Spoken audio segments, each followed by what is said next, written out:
I rebuilt two Cummins 6.7 truck engines, pulled from a pair of 2012 Dodge Rams, and I'm putting them in our 78-foot boat. But here's the thing, you can't just drop a truck engine into a marine engine bay and call it done. You gotta marinize it, and that's where the real work begins. What does that mean? And how did I turn these road engines into reliable marine power plants? Stick around, I'm about to show you. So we're gonna end up saying goodbye to Porsche and Stella, and we're gonna be getting in Porsche and Stella 2.0. All right, so we've decided on Cummins. Now I had to find some. I had a few criteria that I had to meet. For starters, I wanted something in the 2012 range. Didn't want any later because they switched to a CP4 injection pump, which was not so good. So yeah, 2012, I wanted something under 200,000 kilometers. So I got to looking, went on eBay. Couldn't really find anything. A lot of really steep core charges. So basically, if you don't provide an engine to them as a core, you have to pay an extra price for it. I didn't want that. So I found a place over in Calgary. They managed to source two 2012 engines for me. And I got the pair for, I think, 10,500 Canadian, which is a pretty good deal, seeing as most of the ones that I was finding were around the $6,000 US range, plus a core charge on top of that. So I went ahead and pulled the trigger on them. They got them shipped out to me, and it was time to disassemble them. And we had the perfect person for that. Our daughter Izzie was just 15 when we handed her a drill and set her loose on one of the Cummins engines, and let's just say she had fun.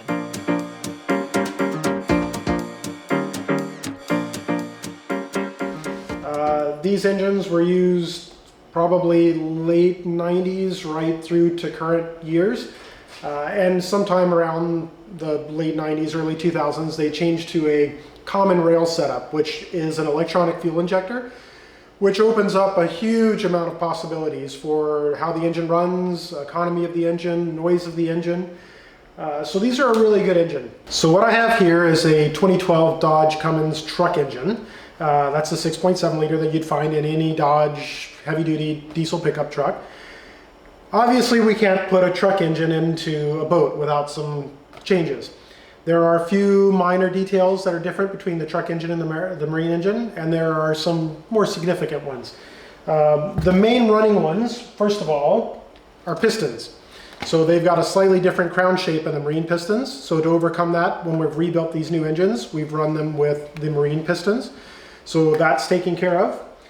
The next difference is the fuel injectors. Same. We've got the marine fuel injectors, so they've got a slightly different spray pattern as well as slightly more fuel because they're more powerful engines. And that's the main differences that we had to take care of. The rest of it, there's some architectural stuff that we had to deal with, but that's the main problem with going truck engine to marine engine. So the main reason why we can't run a truck engine in a boat is because the marine engines have what's called marinization on them.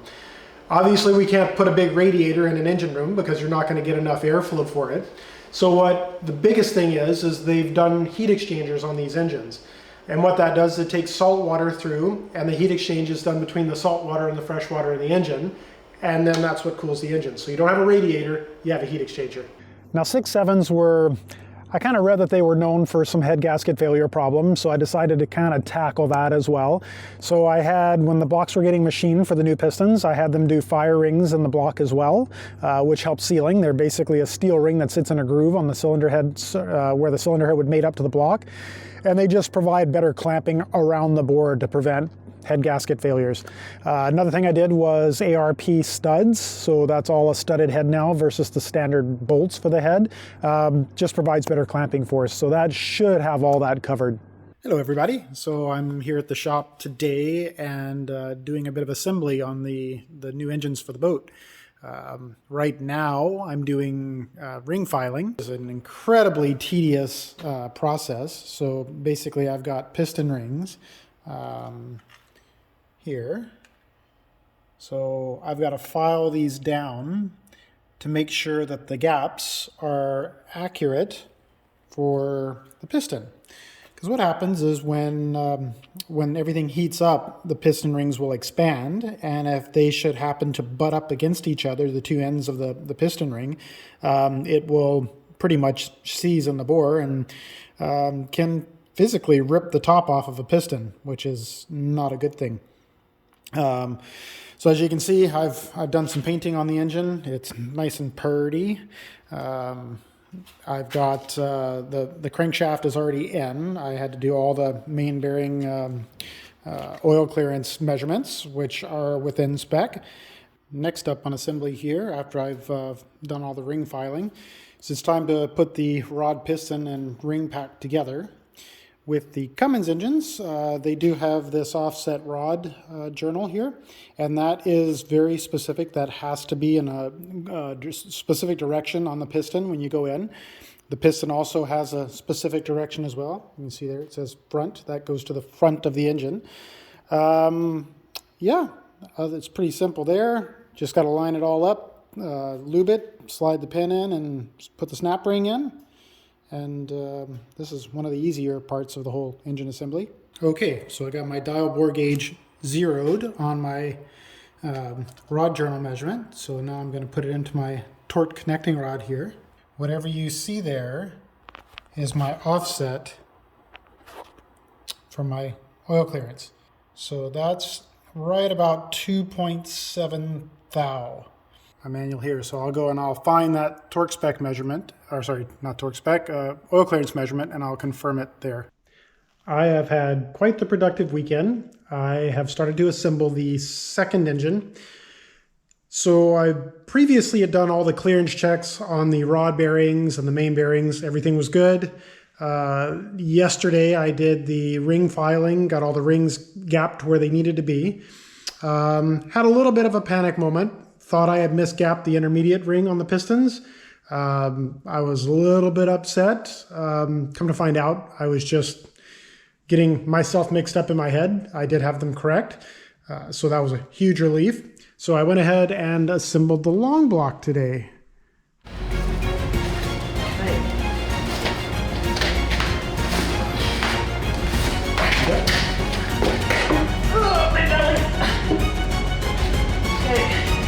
Sure you got it? Got it on my belly. Good. Good. Now we gotta lift you up a little bit. There you go. Okay. That's it. Holy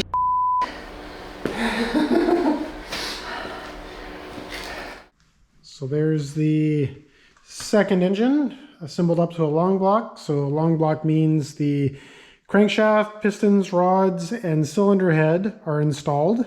So I don't have to take any of that stuff back out again.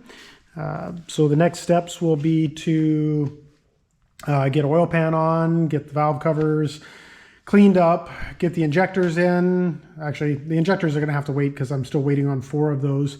But getting the valve train in, oil pickup, all the accessories basically. But this weekend's been super productive and I'm really happy with where I've gotten with it. So you can see this is the one that I've got going together now, and then over there you can see the other one. A couple of other important things worth mentioning. For the cylinder heads, the Marines use Inconel exhaust valves just for higher temperature ratings. That was done on this head as well. I managed to track down a set of those and they were installed for this setup. Another big one would be all the rod bolts and main cap bolts are all replaced with new. That is pretty important. I think you can reuse some of them. I don't like to. I replace with all new fasteners, so that's all been done as well. So should be pretty stout.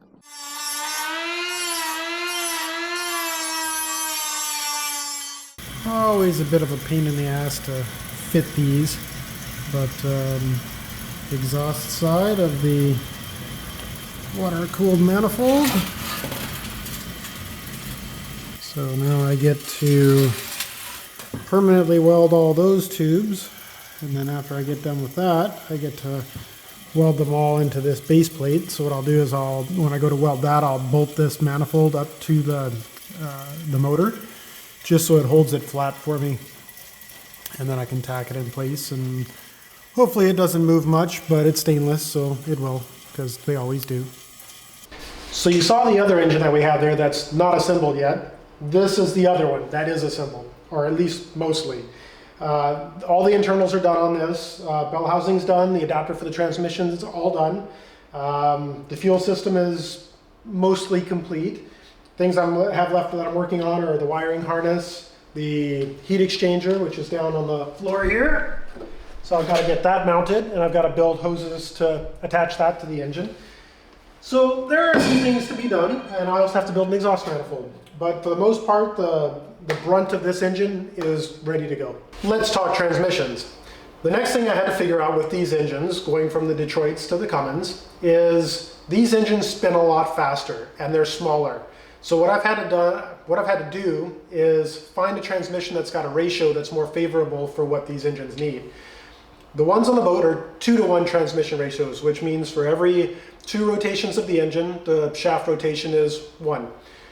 These are 3-to-1. So that was the first thing that I had to do, is find a transmission that had a 3-to-1 or thereabouts ratio.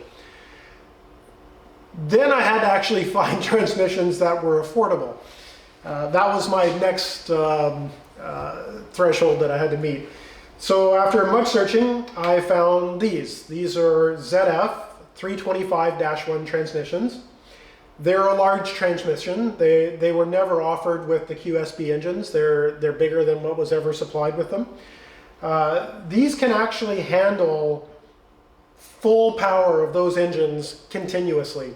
Every transmission's got a rating. There's a pleasure duty, there's an intermittent duty, and then there's a continuous duty.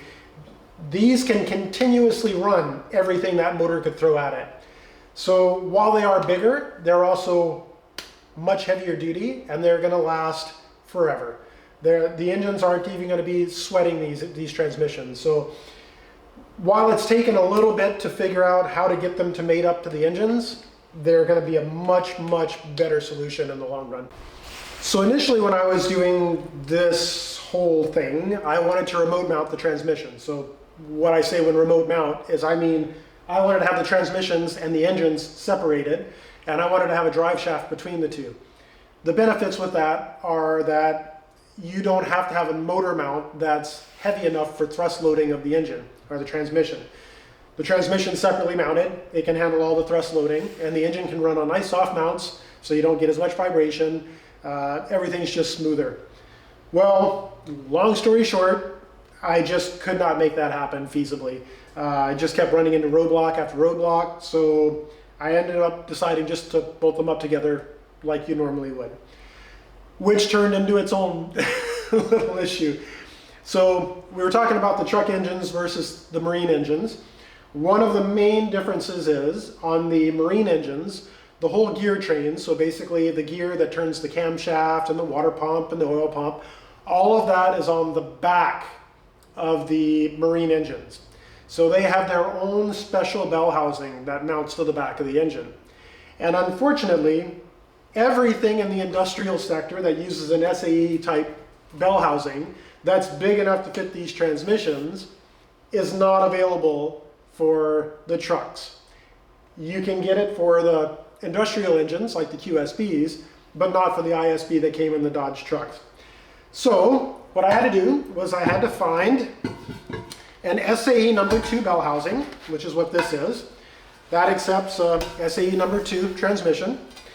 This fits on the early 5.9 Dodges, and one of the differences there is on the 6.7 Dodges, the camshaft rear seal on the back of the motor is done by the bell housing. There's an O-ring right here. This did not exist on this bell housing. This bell housing was designed for a completely different configuration, and they used a frost plug at the back instead.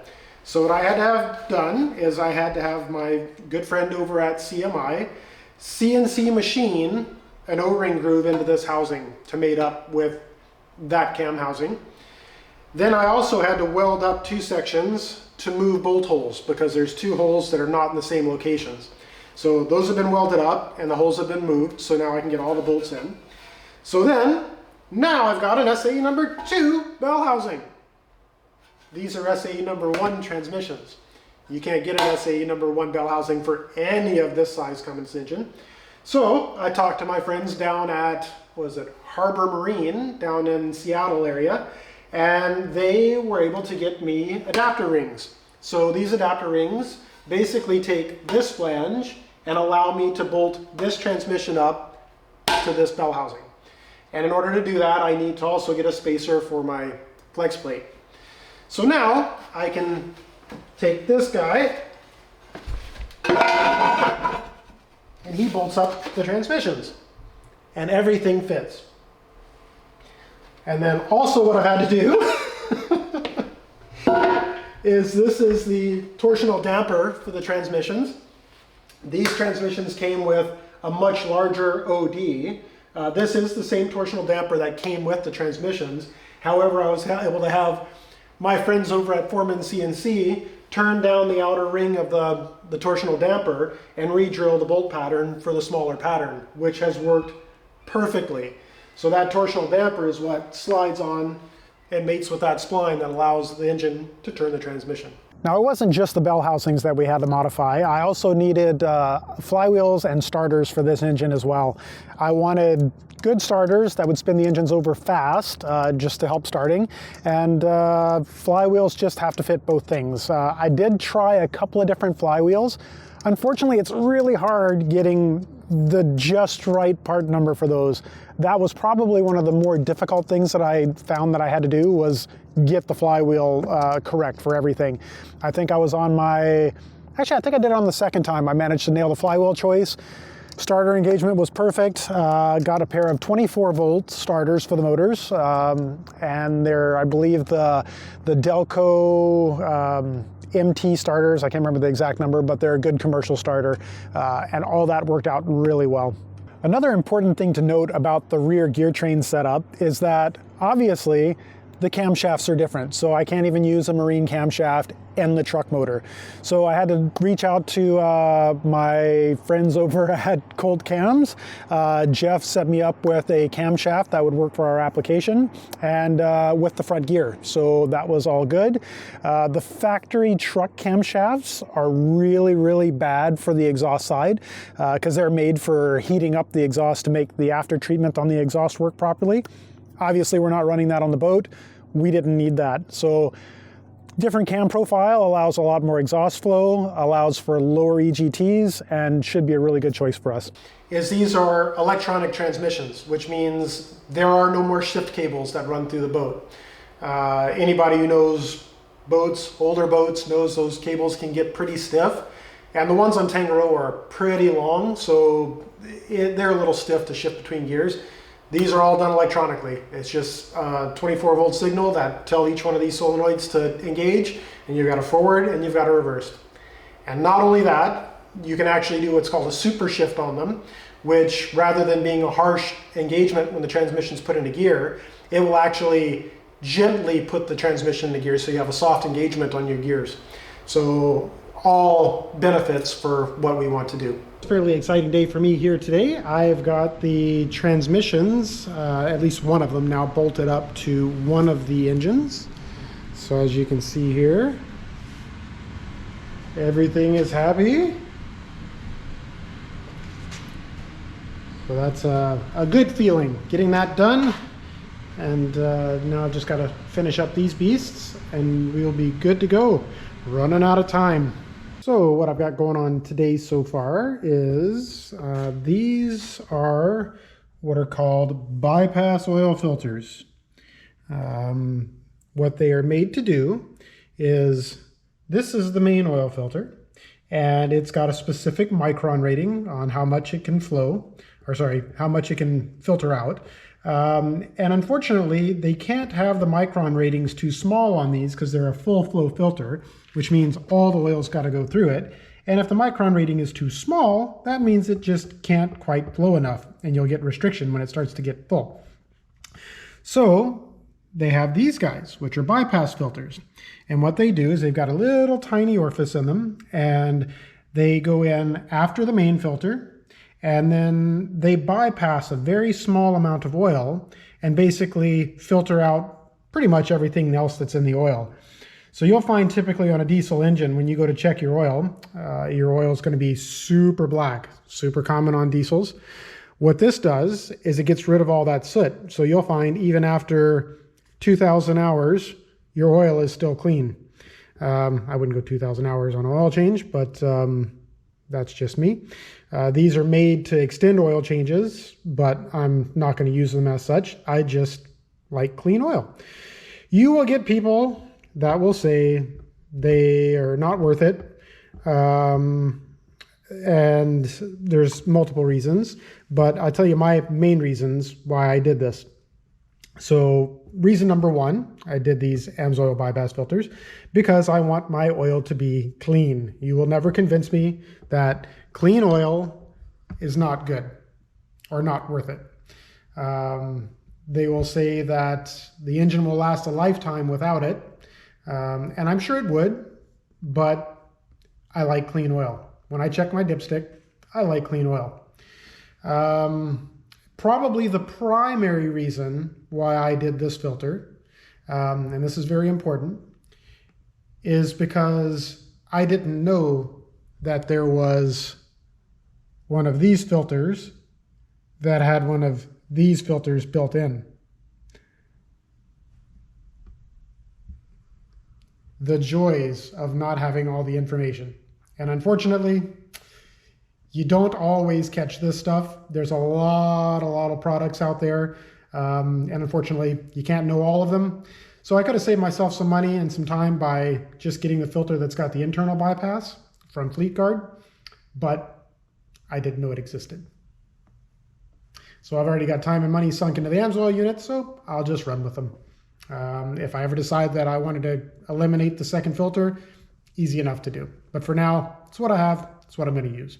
So today I am back to working on the engines. Another just kind of fiddly thing. I'm making brackets for the last chance fuel filter. So this is the 2 micron. This is what filters out pretty much the tiniest little bits just before it gets to the injectors, which is critical on a common rail engine. They're super sensitive to contamination. So I don't have my filters yet. They're at the airport waiting for me to pick them up. But basically this filter head's going to go right here. I can do that on this engine because I'm not going to have the intercoolers or the aftercoolers sitting right here. So this will be nice and accessible. It'll be a nice short run hard line over to the pump. I tend to not want to run soft hose after the filter to the pump because over time the hose can start breaking up on the inside and then you get hose particles going into the high pressure pump. So what this does, if I do a hard line, is there's nothing to break apart and it's all after the filter. So it's pretty much the best I can get for that. So I'm just going to monkey around with this and get this last filter mount done. And yeah, then I can start building fuel lines. So now that I've got that kind of where it's going to be, I'm a little bit of a stickler for aesthetics on a lot of things. So rather than just leaving a square plate like this, I'll make corners where the filter is, and then I'll just trim out this plate to match up my angles. So it's just what I'm using on the back of the plate. So I've just got to put these last 2 holes in to hold the filter from swinging that way, and then we've got a good solid filter mount. So what I ended up having to do here is I had to actually cut the original tip off of the existing dipstick tube and weld it on. I had to cut it and move it, rotate it. So now what we've got going on, I'll show you guys here. So this is gonna go down in the port down there. And that should line up nicely with that bolt hole right there. I can put a spacer off, and then my dipstick's gonna be right here. So I can just pull my dipstick out, check it, put it back in again.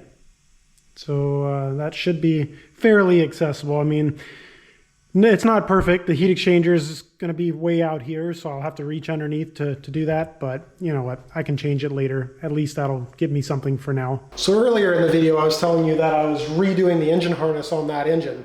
The reason being is on these engines, we're going to be using an aftermarket ECM. So this is the brain of the whole engine. This is what tells the injectors to fire. This is what reads all of your temperatures, pressures. So this is a fairly critical piece. The reason why I went with this is because the typical truck engine management system, it's designed for the truck. So you've got a tune on there that's designed for the truck. You've got the tunes designed for the throttle pedal that's in the truck. It's designed for how the truck operates, which just isn't what we need. I could get a QSB ECM, then I'm limited to whatever that is looking for.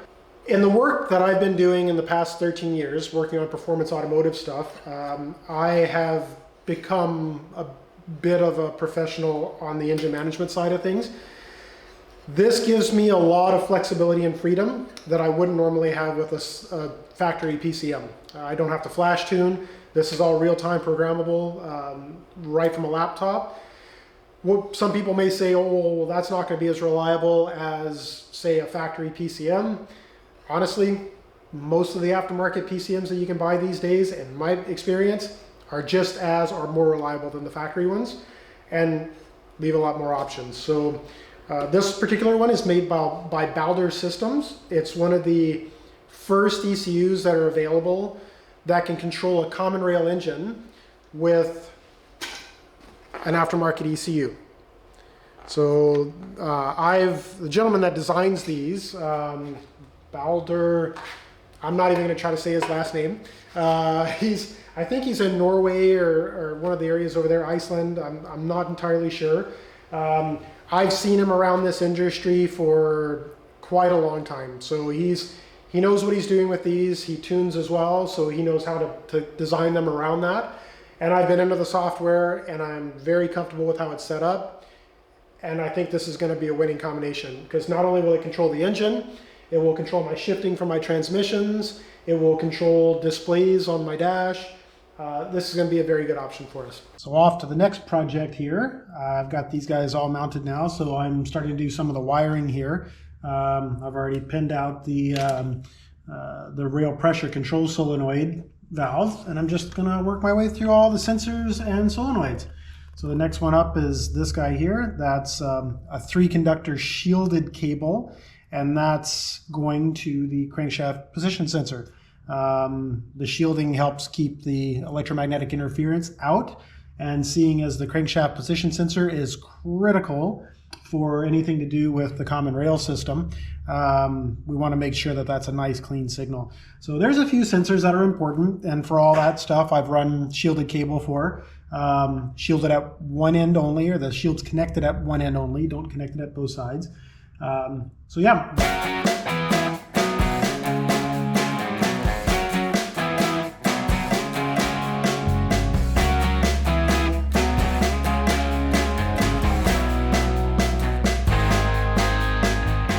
So today I am back to monkeying around with the wiring harnesses.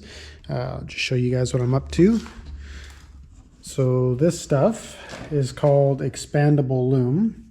You guys have probably heard of split loom before. That's got the split in it. This stuff does not have a split. It's kind of like the finger cuffs or whatever. Let's see if I can find a piece of it here. There we go. So if you compress it, it expands out, and then you can fit your wire inside of there. And then when it pulls back tight, it looks really nice and tidy. So you can see all these single cables, I'm just doing the ends of them. And then where those ends stop, that's where I'll start looming them all together. So I'll just progressively go to a bigger expandable loom, and that'll come out looking really, really nice. It's not any better than split loom as far as any physical properties. Maybe a little bit better because it doesn't fall out. It's locked in there. But it just looks better. When it's all said and done, it looks a ton better than the split loom. And yeah, I'll just show you guys as I go how it looks. So we're back at the shop here. We've got another 2 weeks until we have to be at the boatyard with the engines. And I have been working feverishly to get these things done. So from the last time you guys saw it, obviously the main thing is the exhaust manifold. This is not finished. I'm about halfway through on this. This is the exhaust side of it. Now I have to box in an outer box around this for the coolant side. This is just basically enough to get the exhaust gases to the turbo. And then when I say box it, I'll have metal that'll come out all the way around that, and then coolant will flow from front to rear on the inside of that, and it'll cool that whole manifold. Got the turbo mounted up because I've got enough of the manifold done to get that just set there. Now that I have it set, I can build the oil drain line and I can build the oil feed line to the turbo, get those done with. So in that video, you noticed I was building exhaust manifolds. Long story short, that didn't work out. I tried a couple of different iterations of it. I wasn't happy with either. It was taking me an enormously long time, and I just didn't have that kind of time, and I didn't feel like wasting any more on it. So we ended up buying a set of new QSB slimline exhaust manifolds. They're cast iron, and they're made for the engine. Dead simple, and they should last the engine anyway. Other than that, I've had to make some fittings for coolant here. So that's part of one. I still have to weld the outer fitting on, but I've had to lathe that up with an O-ring to seal in there, and that's what's going to feed the front of the manifold. Yeah, I think that's kind of it for this one. I got the bell housing all mounted up, the starter all mounted up. So that's ready, and then we'll pop over to the other engine and show you basically what the other side looks like and what I've done on that one. Okay, so this is the other side. This happens to be the other engine altogether. As you can see, this one was kind of the test for making sure everything fits with the transmission.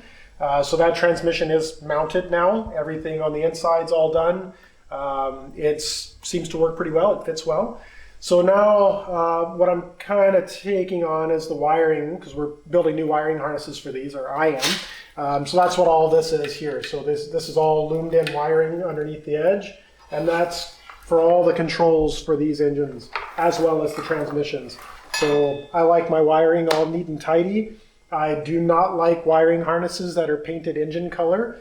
It's just, I need to have some sort of a nice look to it. So as you can see, I've got it all nice and attached and loomed, so I'm happy with that. And then you can also see down here our alternator. This is one of the two. There'll be one of these on each engine. So I've got to make some brackets for that as well, but a little lower priority on that. You guys probably saw in an earlier video, Janice had gone down to Washington to pick up some heat exchangers for us. So these were originally white. They're original Cummins heat exchangers. We've stripped off all the paint, obviously, and repainted with black. I can't thank Kyle for these because I painted these, although they did pretty well. Give Kyle a run for his money. Not really. But they're going to work out really well for the engines. They're actually for the next engine size up from these, but all the fittings point in the right directions and fit perfectly. All right, so you can see what I've gotten done here. That guy is where it starts, basically. Comes down, all expandable, loomed in with the rail pressure sensor. And then I've got the transmission pressure and temp sensors on this connector. That one will be the turbo speed sensor. And then you can see under here, I've just got it all nice and tidy loomed. That's my oil pressure sensor. Then comes over this way, and that's as far as I've gotten so far. So I've got all the crankshaft and camshaft position sensors. I've got the rail control solenoid going in there. So yeah, just slowly making my way through this massive wiring. I still have all the control solenoids for the transmission, which are these wires here, but I'm going to run those in a separate loom. I don't know, it just kind of keeps it accessible. If there's going to be any damage happen to any wire due to anything current related, it's going to be on those. All of these other ones are all sensor wires, so there's no current flow through them. So I'm not gonna put those in the same loom. That way I've got some serviceability there anyway. Not to mention, it's always kind of best to keep your control wires and your sensor wires separate, just for interference sake. But not that it'll matter, they'll be right next to them anyhow. Before I show you where these engines are coming out of the boat, I just wanted to show you quickly how many places there are to leak on these engines. All of these covers, everything, supercharger gaskets everywhere, valve covers. Well, there's valve cover on the Cummins too, but it doesn't leak. Down the sides, there's plates everywhere, so you can see how much oil is all over the place here. It drives me nuts. So anyway, back to getting the engines out. So right above me here, you can see there's like 2 pieces of wood here. This piece of wood is actually part of a panel that can be removed. So once we get hauled out, we'll have to cut a hole in the floor. This is basically between our galley counter and the outer windows of the boat. And the engines are going to go straight up through here. So we'll be able to remove this panel once the flooring is cut away up there. At least that's the idea. And then there is only a panel on this side of the boat. So we have to get that engine from that side of the boat over to this side of the boat to get it up through the roof. So I'm going to have to build a gantry system inside the engine room to slide that one over to this side once we get this engine out. So there's a bit of a to-do to make that happen, but we'll get it. So where we were down in the engine room was right here. So this is where that panel comes out, pretty much up to here, I think. And then above us here, there's another similar false panel that's cut into the roof, and it's bolted in. So what we'll have to do is we'll have to cut the paint up on the upper deck, and then that false panel will come out, and we'll have access to get the engines out that way. All right, so I know you guys are really wondering, what was the bottom line? What did we end up with for money spent for the actual engines? Well, I kind of made a course list here. So we've got $11,000 for the motors, $1,500 for the rebuild kits. That's pistons, gaskets, rings, can't remember what else. $500 for the bell housings. Now these are all in Canadian prices if you're wondering. $1,500 Canadian for heat exchangers. Got a really good deal on those. Brand new takeoffs from QSM 11 engines. ECUs, $3,000. Turbos, $1,500. Got a good deal on those as well. I get a lot of pretty good deals for retail stuff as well because I own a business, so that's fortunate for me. Water pumps, $250. Manifolds, this one hurt. I wasn't initially expecting to spend this money, but $6,800 Canadian for exhaust manifolds. That one was a kick in the pants. Miscellaneous, I added $4,000, and that'll be like injectors, camshafts, things like that. Fuel fittings, some fuel filter stuff. Flywheels, $300. And starters, $150. Yes, $150. This is the benefit that you have if you have 3 years to prepare for a project and you can spend time on eBay or wherever finding deals on things, which is exactly what I did. So total for everything, just the engines, $30,500 Canadian. Now, if we convert that to US dollars, that's $21,631. Compare that to, say, a Caterpillar engine. They're $21,990 each. Volvo D6, $22,150 each. So basically we got 2 for the price of 1. You'll notice I didn't mention some things like aftercoolers. I'll go into that in another video, but saved a lot of money there as well. I also have transmissions that I didn't add, so that's another $10,000 on top of that, Canadian. So grand total with transmissions was $28,724 US. And that's with a heavy-duty transmission that never would have come with these engines. Not bad. So at the end of the day, that's a savings of, I can't even begin to imagine with the transmissions, but let's just say for the engines, $22,000. Now you'll say, oh, but you're not going to get a warranty with those engines. You know what? I would any day take the ability to know every single thing about the engines that I have on my boat over a warranty any day.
If you haven't seen it yet, check out the project that came before this. We rebuilt all the railings on our 78-foot yacht. It was a massive job that took years to complete, and just like these engines, we did it all ourselves.